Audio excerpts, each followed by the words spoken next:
Now, are we having a good time or is the energy still high at the back? I can't hear you guys, huh?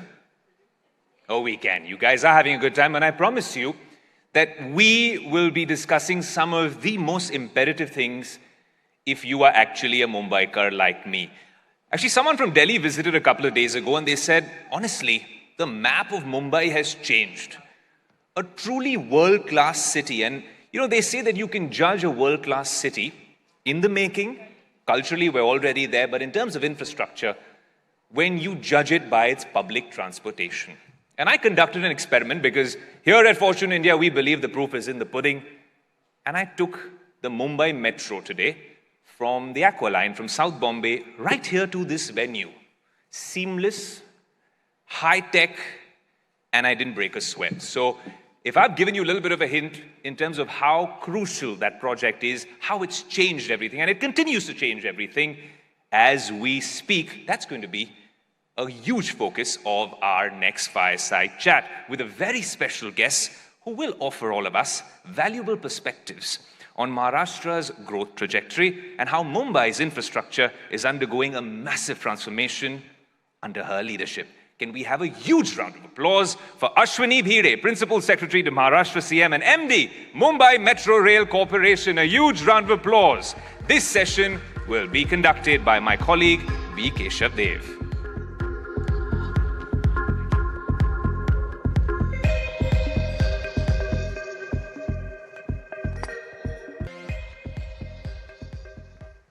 Hello, good evening, and it's a real pleasure to share the stage with a very, I would say, powerful lady. While we have a list of 100 most powerful women, the guest we have today on stage is an exception because she's the only bureaucrat to have featured in this list consecutively for the sheer work that she is doing in Bombay. And not just in Bombay to begin with, now she has got a far bigger role in Maharashtra. So ma'am, could you just give us that figure which is rightly being covered under your leadership in Maharashtra? Because that will give a sense to the audience of the scale and size of the projects that you're undergoing. Thank you so much. First of all, for putting me in this list of 100 powerful women, and I'm really glad to share this list along with so many other entrepreneurs and corporate leaders.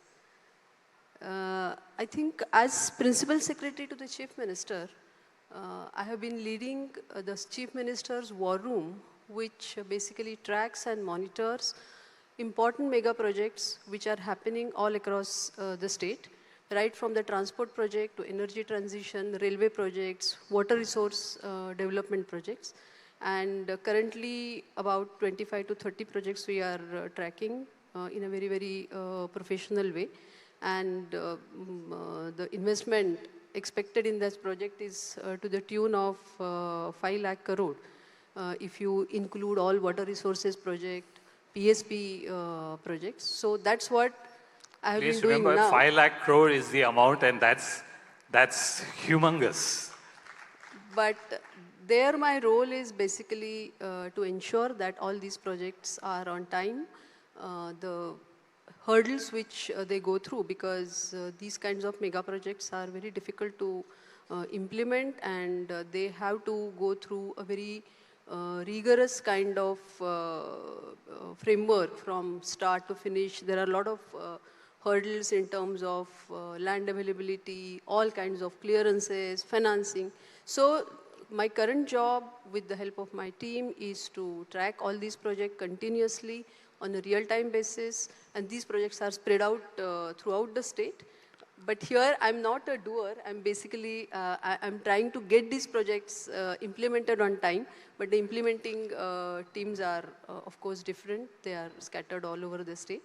But in my other role, which is the Managing Director of Mumbai Metro Rail Corporation, I'm myself implementing the, I think, the first fully underground metro corridor of India, and that is Mumbai's Aqua Line. Ma'am, can you, for the audience, could you give us a sense of if Mumbai Metro was not present in the shape that it is today, what would it have meant for Mumbai's lifeline, which is the Western Railway and the Central Railways? I think we first need to see how Mumbai commutes today.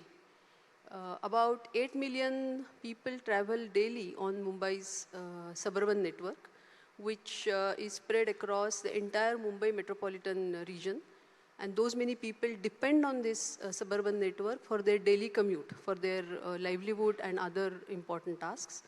And the rest of the people, they travel either by buses or by taxis, that is the para transit, or the private vehicles. But we know that Mumbai's road network is very limited. Compared to Delhi's more than 28,000 kilometers of road network, Mumbai has only 2,000 kilometers of road network. And because of Mumbai's geographical shape, its peninsular nature, and its inability to expand because it is surrounded by seas, we have very limited landmass and limited space available for road. So the current transport scenario, we all know that every day we have so much of congestion on the road and we face that. If that scenario is to be changed, and if you think of suburban rail and the commute on the suburban railway system, it is not a very, it is very efficient, but it is not a comfortable commute. It is not a safe commute. Every day so many people die or so many people get injured on the suburban rail system. So if you have to change that scenario, and if we want people to travel in very efficient, reliable and comfortable as well as safe mode of transport, then we have to think of metro system. So the metro network which is being led in Mumbai, that is going to basically change the way city travels.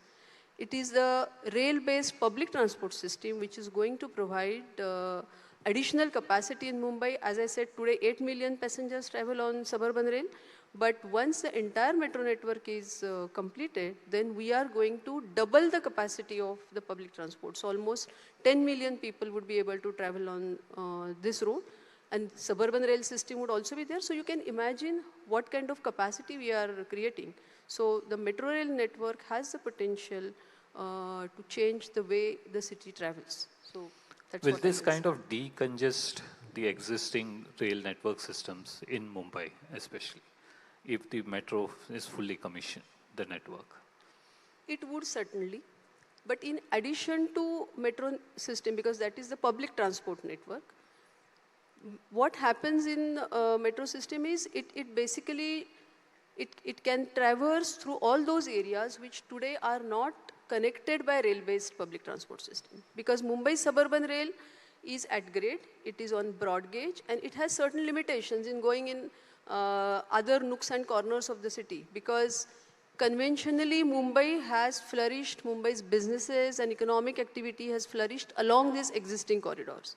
But over a period of time, so many other land parcels are unlocked and so much of business is happening and economic activity is happening in those areas which are not connected by the suburban rail system. But metro has the flexibility, it's a very slick urban transport. It has the flexibility to reach out to those areas either by going underground or by going elevated. So that is why it has the capacity to reach to each and every corner of the city, and the metro stations are just 1 kilometer apart from each other, whereas the suburban stations are either they are away from 3 to 5 kilometers distance is there in between, so you have to take another mode of transport to reach to your destination. Whereas once the metro network is complete, that will also provide the last mile connectivity, and that has the ability to decongest the routes. For example, Mumbai Metro Line 3 expects almost 85% of its ridership coming from the road. So we want the car owners or the bus commuters or even taxi and auto commuters to shift to this metro corridor.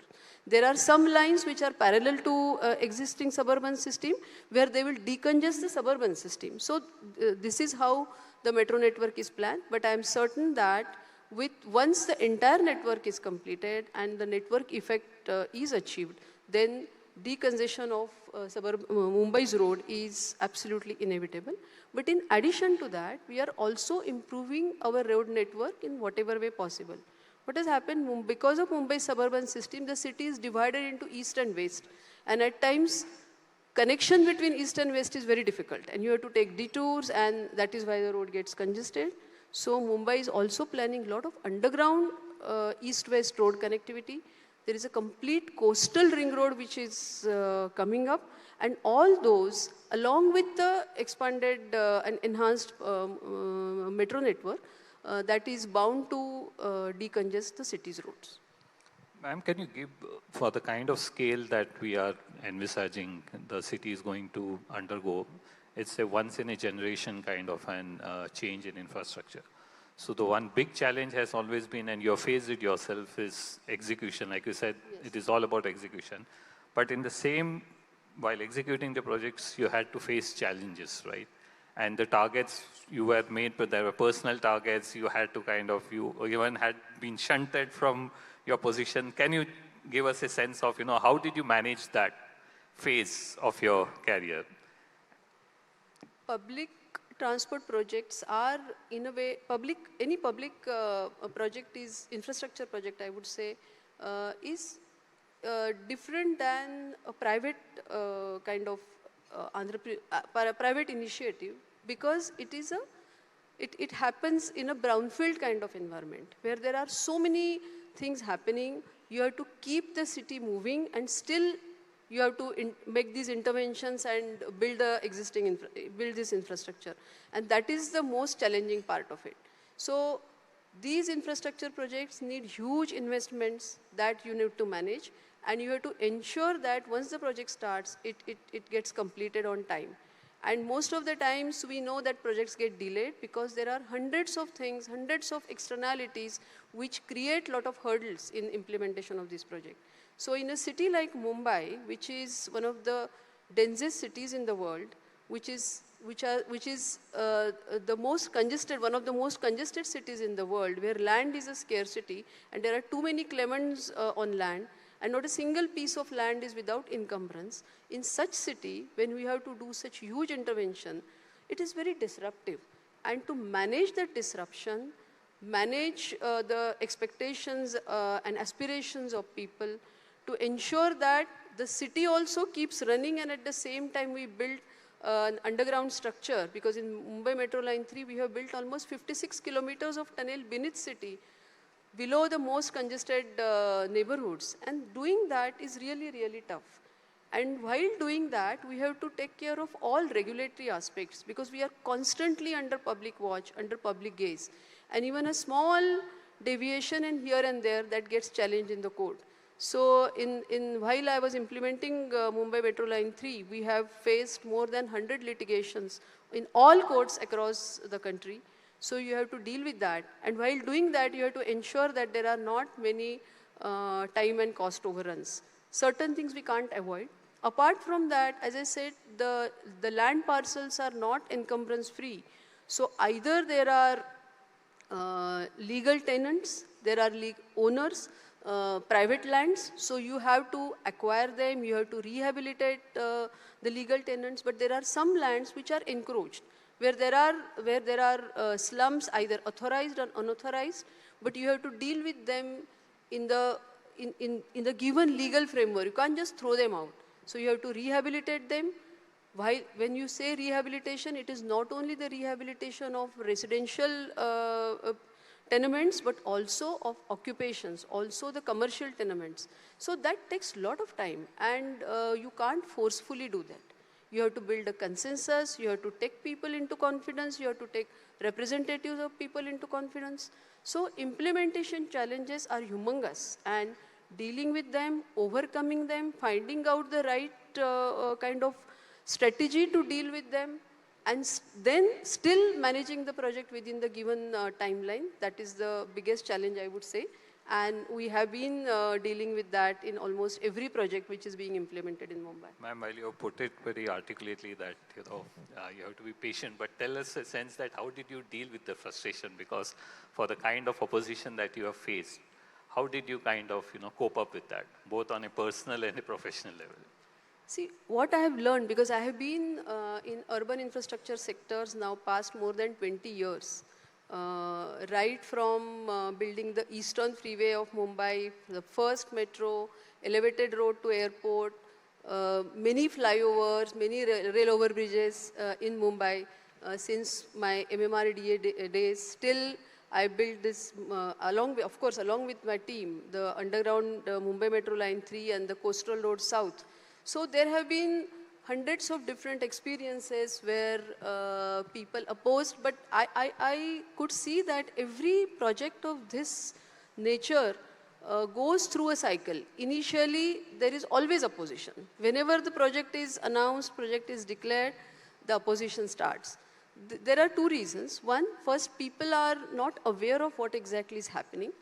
And the way we used to implement public projects, that is also a reason for people not trusting government entities earlier, because we hardly had information made available for the people on public platforms. But all that, those things have changed now. Despite that, projects undergo opposition. Then you have to, still go ahead by keeping patience. And when people oppose, you have to understand we are a democracy and people have their right to raise their voices, whether they are based on some kind of lack of awareness, lack of knowledge, or it is because of some kind of activism. But then you have to deal with it. You have to be patient. You have to be patient and then address each and every opposition and every dissenting voice you have to deal with. If you don't do that, then the projects get delayed. Because, and especially in Metro Line 3, this was a very audacious project. That is how Wall Street Journal described it when there was a front page article in the year 2017. And they saw the project of this size in a city like Mumbai. That is, at least this is nowhere else in the world it is seen. And that project, when we announced that we have to build 35-kilometer long, fully underground corridor with 26 underground stations, people started opposing. All kinds of opposition was there. But then what we thought that we have to do the project. Initial idea, many people said it is not going to happen. Why are you even attempting it? No government had thought of it because it was there in our development plans till 1961, but nobody had tried. Why are you even doing it? But there was a political will. There was a determination even on the part of political leadership. So we all decided that we have to do it. But while doing it, if you have to take people along, then you have to be patient. You have to be very transparent. You have to keep sharing information with common people. You have to address all the problems of different stakeholders, different interest groups. And they range from, like there were, our station was in Kapparade. So right from the elite concerns of people living in Kapparade and Churchgate to a place called Marol, where the industry was there. They had their own concerns. And there was Dharavi also, because we have a station at Dharavi. So these are different kinds of concerns people had, and we had to deal with that. But this is how mega projects are addressed. And while doing that, you have to work in a very, very professional way, because these are all from engineering perspective, again, very audacious and challenging projects. So you have to ensure that while running 17 tunnel boring machines in Mumbai's belly and digging almost at 26 locations where the station at the depth of 22 to 30 meters, while all old dilapidated buildings, heritage structures, high-rise buildings were around, without creating any safety concern for any of this structure. If you have to build this, then you have to be, from engineering perspective also, you have to be very, very efficient. You have to ensure that all prior studies are done properly. Then safety concerns are taken care of. Construction is happening in the safest way. So all these issues you have to deal with. And at the same time, then you have to manage the noise which is around the litigations which are going on. And then this is how the projects get completed. Ma'am, you have clearly earned the trust of the Chief Minister and he has backed you to the hill. How much you would say for a bureaucrat, the backing of a political leader is helpful in executing especially infrastructure projects? It is, of course, it is a must, because the way government functions, bureaucracy and the political leadership, they go hand in hand. Because as per our rules of business, ministers are the administrative head. The cabinet, that is cabinet incorporating all the ministers, they are the main decision-making body. The law is made by our legislative assembly and council, which is the congregation of all elected representatives, and they take the decisions. And bureaucracy, along with the other machinery of the government, they implement these projects. So we have to go hand in hand. We have to have their trust, and they have to have that political will and vision. Then only bureaucracy can function. So both have to function, both have to work jointly in collaboration. But while doing that, bureaucracy or the officers who have to work actual on field, they will deal with all the micro issues. And you have to ensure that while dealing with these issues, you are within the four walls of law, in the policy framework. Nobody can play solo here. It's a teamwork. You have to take political leadership in confidence.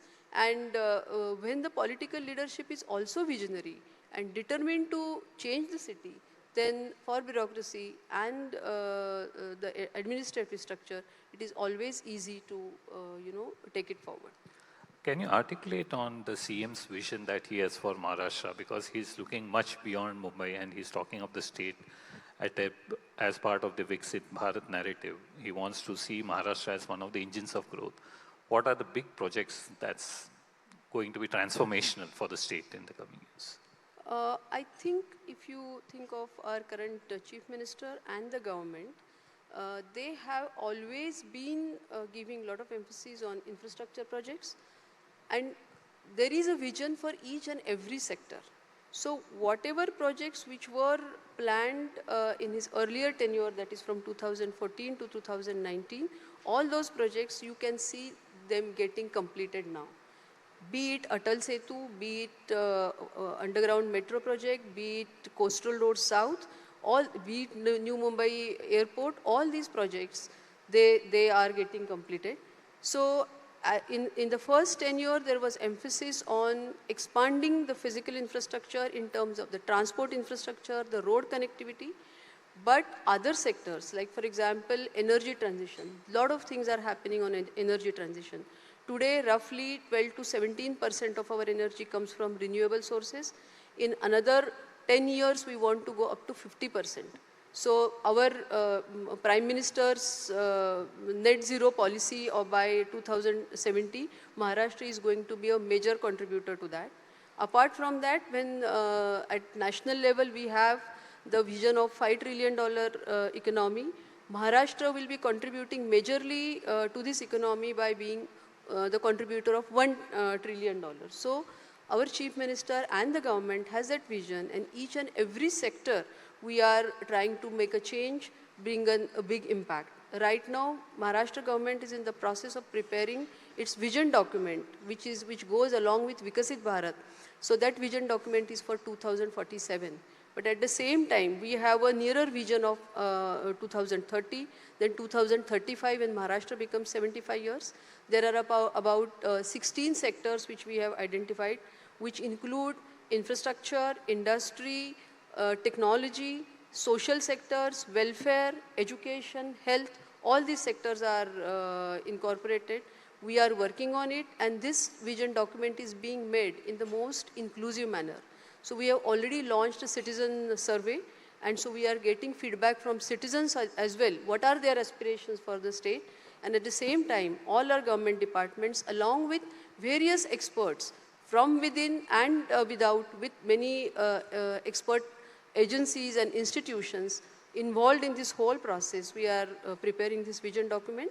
And Maharashtra, and this is not again a lip service, because whatever is being prepared, what kind of policies we should adopt to make that vision a reality, that is also being contemplated. So the whole government is having a vision and the wherewithal to bring that vision into reality. While we could have allowed this conversation to go on, just one last question. What would be your advice to an upcoming maybe a boy or a girl who is aspiring for a career in civil services? Before me, we heard many women leaders who worked in corporate sectors and they themselves are entrepreneurs. There, they take risk and they get rewards for that. And everybody says that to keep their business running, to achieve whatever they want to achieve, they really have to strive hard. Sometimes in government, in bureaucracy, you have, because you don't have those risks which are otherwise associated with a private sector, because finally it is the public fund and you are trustee to spend that, utilize that fund in a proper way. But you may have an option of not doing anything. That is possible. So what I would advise to all those who want to aspire, who are aspiring to become civil servants, I think as civil servants, you need to be a true decision maker. You need to decide, because you are in a leadership position and being in government, you can impact lives. But to make that possible, I think you have to be in a driving seat. You have to be a problem solver. It's not that you are there, because sometimes the fiefdom is already there and you have to go and manage that. So, but while doing that, you have to ensure that you always have to drive, as if you are in a private sector. If you are an entrepreneur, what kind of decisions you would have taken? So you have to have the same spirit while working in government. But while doing that, you should not play solo. At times people do that. You have to work as a team and you have to see that it is your delivery which matters.